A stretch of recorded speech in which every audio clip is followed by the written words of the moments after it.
Thank you very much. I'm pleased to join this event and to be on the panel with the African Commission fact-finding mission and the Special Rapporteur on violence against women, and with you, Madam Chair. While the work of our own fact-finding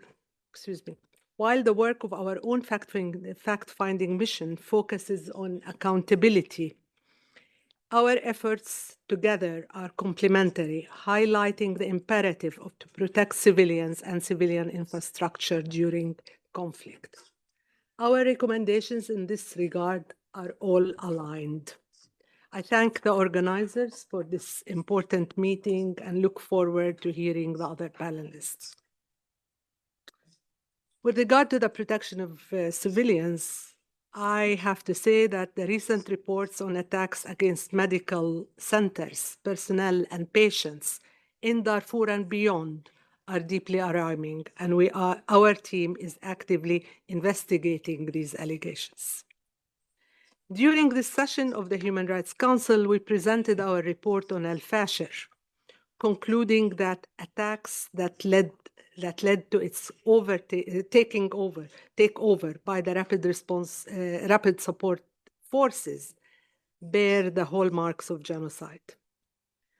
We did not reach this conclusion lightly. It is grounded in a careful analysis of the modus operandi through which these violations were carried out. Our mission found that the violence committed by the RSF in and around Al-Fashir forms part of a coherent, widespread, and escalating course of conduct directed in particular against the Zaghawa and Darfur in the context of a prolonged siege. We documented a widespread and systematic pattern of killings, including mass killings throughout the city, at exit points, at the brims, at the university, at the Saudi hospital, and continuing along the routes of displacement, alongside ethnically targeted rape and other forms of sexual and gender-based violence, arbitrary detention, torture, and cruel treatment, enforced disappearances, extortion, and forced displacement, contributing directly to the destruction of fabric of society. These acts were combined with deliberate imposition of conditions of life incompatible with survival, including starvation, denial of humanitarian assistance, and the destruction of medical care.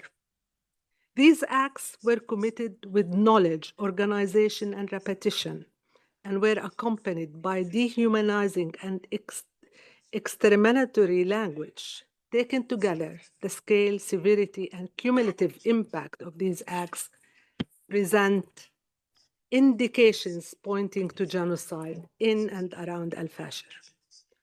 We have identified some of the perpetrators and are cooperating with judicial bodies in line with our mandate to ensure that they are brought to justice. A key concern today is the risk of repetition. There are credible allegations that the modus operandi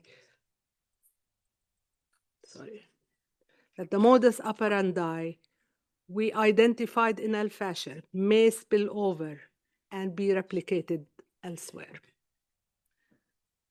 Ladies and gentlemen, the impact of the conflict in Sudan is also felt across the region.